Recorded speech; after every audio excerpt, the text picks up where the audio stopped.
মানুষের জন্য রাজনীতি, মানুষ এসছে তারপর ধর্ম এসছে।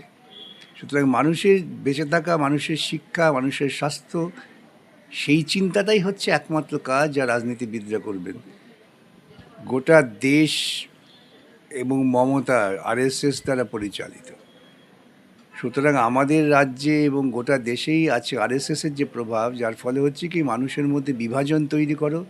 বাংলায় শাসক দল অর্থাৎ তৃণমূল কংগ্রেস এবং বিরোধী দল বিজেপি বারংবার ধর্ম নিয়ে রাজনীতি করে। ধর্ম আগে না রাজনীতি আগে?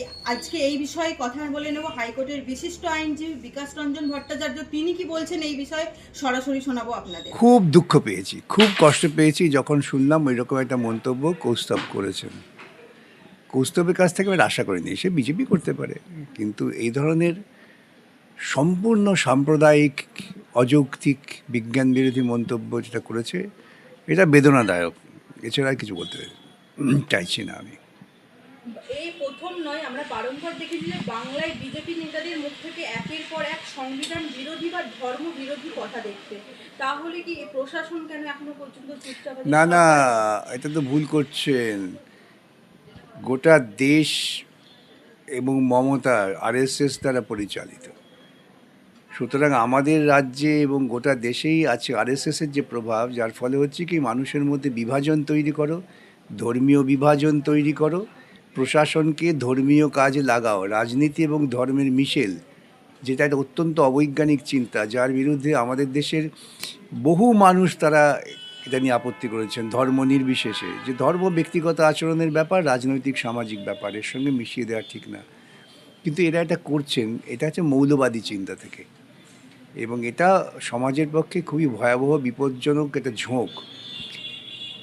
এটা খুব বেশি দিন চলতে পারবে না ভারতবর্ষের। আমাদের পশ্চিমবঙ্গে যা ঐতিহ্য দেখছেন না, এখন পশ্চিমবঙ্গের মানুষ তো রীতিমতো ক্ষোভ প্রকাশ করছে এইসব, যে সরকারের টাকায় মন্দির, সরকারের টাকায় ঈদগাহ, সরকারের টাকায় মসজিদ করার যে ভাবনা চিন্তা, এগুলো প্রকৃতপক্ষে যুক্তি বিরোধী এবং বিজ্ঞান ভিত্তিক চিন্তা বিরোধী। অথবা আমাদের সমাজটাকে তো বিজ্ঞান ভিত্তিক চিন্তা দিয়ে এগিয়ে নিয়ে যেতে হবে, তার বিরুদ্ধে এরা কাজ করছে। সেই জন্য এই সমস্ত আবল তাবল মন্তব্য আসছে, যা আমরা কেউ কল্পনাও করতে পারি না। শিক্ষার বেয়াল দশা আমরা দেখতে পাচ্ছি যে চাকরিতে দুর্নীতি, রেশনে দুর্নীতি, কিন্তু দেখা যাচ্ছে যে নেতা মন্ত্রীরা মন্দির মসজিদ নিয়ে রাজনীতি করতে ব্যস্ত। ইভেন মুখ্যমন্ত্রী তিনি বলছেন যে দুর্গা অঙ্গন থেকে মানুষের কর্মস্থান হবে, কিন্তু তিনি চাকরি দিতে পারছেন না। কি বলবেন? দুর্গা অঙ্গনে কর্মস্থান হয় বলে আমি একটা ফেসবুক পোস্ট করেছিলাম, যে আমরা কালীঘাটে ছেলেবেলায় দেখতাম যে বহু লোক তারা বাটি নিয়ে দুপাশে বসে আছেন, বিভিন্ন মারোয়ারি গুজরাটি পরিবার বা পয়সাওয়ালা পরিবার এসে তাদের দিয়ে যাচ্ছে, সেটা তাদের ইনকাম হয়েছে। আসলে এ রাজ্যের মুখ্যমন্ত্রী তিনি তো পশ্চিমবঙ্গের যুব সমাজকে শিক্ষার থেকে দূরে ঠেলে দিয়েছেন। শিক্ষিত সমাজ ক্রমশ ক্রমশ সংকুচিত হয়ে যাচ্ছে, যারা পড়ে থাকছে তাদের তিনি কাজকর্ম দিতে পারছেন না, তাই তাদের ইঙ্গিত দিচ্ছেন যে মন্দির হলে তুমি মন্দিরে গিয়ে ওখানে পাণ্ডাগিরি করতে পারো, কিংবা মন্দিরের পাশে বসে থাকলে পরে যারা ধনী ধনী লোকেরা আসবেন গুজরাট থেকে, বিহার থেকে, উত্তরপ্রদেশ থেকে, তারা এসে তোমাদের ওই পয়সা টুকটুক করে ফেলে যাবে, সেটাই তোমাদের ইনকাম। এটাই উনি বলতে চেয়েছেন, আর কিছু না। একদিকে তখন দেখা যাচ্ছে যে 220টি আসনে টার্গেট করছেন শুভেন্দু অধিকারী, অপরদিকে দেখা যাচ্ছে 250টি আসনে টার্গেট করছেন অভিষেক ব্যানার্জি। এই দুই দলের বিপুল আসন দাবি করছে, তখন সিপিএফ এর টার্গেটটা ঠিক করছে। আমাদের টার্গেট এই দুই দলকেই ঝেঁটিয়ে বিদায় করা।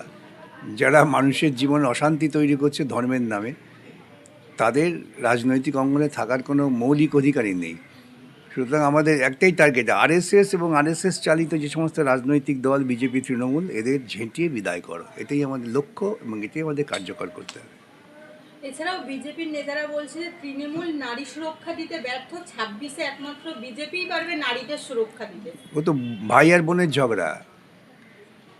বিজেপি এটা বলছে, বিজেপি পরিচালিত রাজ্যগুলো কী হচ্ছে। আজকে গোটা পৃথিবীর সামনে ভারতবর্ষের প্রধানমন্ত্রীকে আমেরিকার রাষ্ট্রপতি তো ছোট খোকা বানিয়ে দিয়েছেন। তার বিরুদ্ধে বিজেপির কী বক্তব্য? আসলে বিজেপি এবং তৃণমূল উভয়ই এই ঝগড়াটা করে মানুষকে বিভ্রান্ত করছেন, কিন্তু দুজনেই লক্ষ্য করে দেখবেন তাদের কার্যক্রমটা হচ্ছে আরএসএস যে পরিকল্পনা করে দিচ্ছে সেটাকে বাস্তবায়িত করা। তাহলে পশ্চিমবঙ্গে কখনো দেখেছেন আপনারা যে সরকার কোনো ধর্মীয় কাজে টাকা খরচা করছে?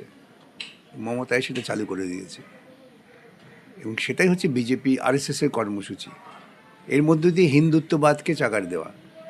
জগন্নাথের মন্দির ওখানে দুর্গাঙ্গন, ওখানে কী বলতে চান মহাকালের মন্দির, এটা করলে অধিকাংশ মানুষ যারা মোটামুটি নিজেদের হিন্দু বলে দাবি করেন, যদিও হিন্দু ধর্ম কি এটা কেউই জানেন না, বিজেপি নেতাদেরও জানেন কিনা আমার সন্দেহ আছে, যাই হোক, এটা করলে পরে হবে কি অন্যান্য সংখ্যালঘু সম্প্রদায়ের মানুষ তারা বঞ্চিত বোধ করবেন এবং তারাও তখন বাঁচবার জন্য একটা ধর্মীয় আবরণ দেওয়ার চেষ্টা করবেন। ধর্মীয়ভাবে বিভাজনের পরিকল্পনা হচ্ছে।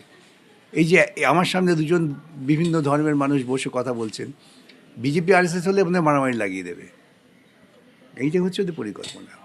আপনি একজন আইনজীবী হিসাবে কি মনে করেন, আগে ধর্ম না আগে রাজনীতি? আগে মানুষ, মানুষের জন্য রাজনীতি, মানুষ এসছে তারপর ধর্ম এসছে। সুতরাং মানুষের বেঁচে থাকা, মানুষের শিক্ষা, মানুষের স্বাস্থ্য, সেই চিন্তাটাই হচ্ছে একমাত্র কাজ যা রাজনীতিবিদরা করবেন। ধর্ম যদি কেউ মনে করে যে আমি নির্দিষ্ট এক জায়গায় প্রার্থনা করে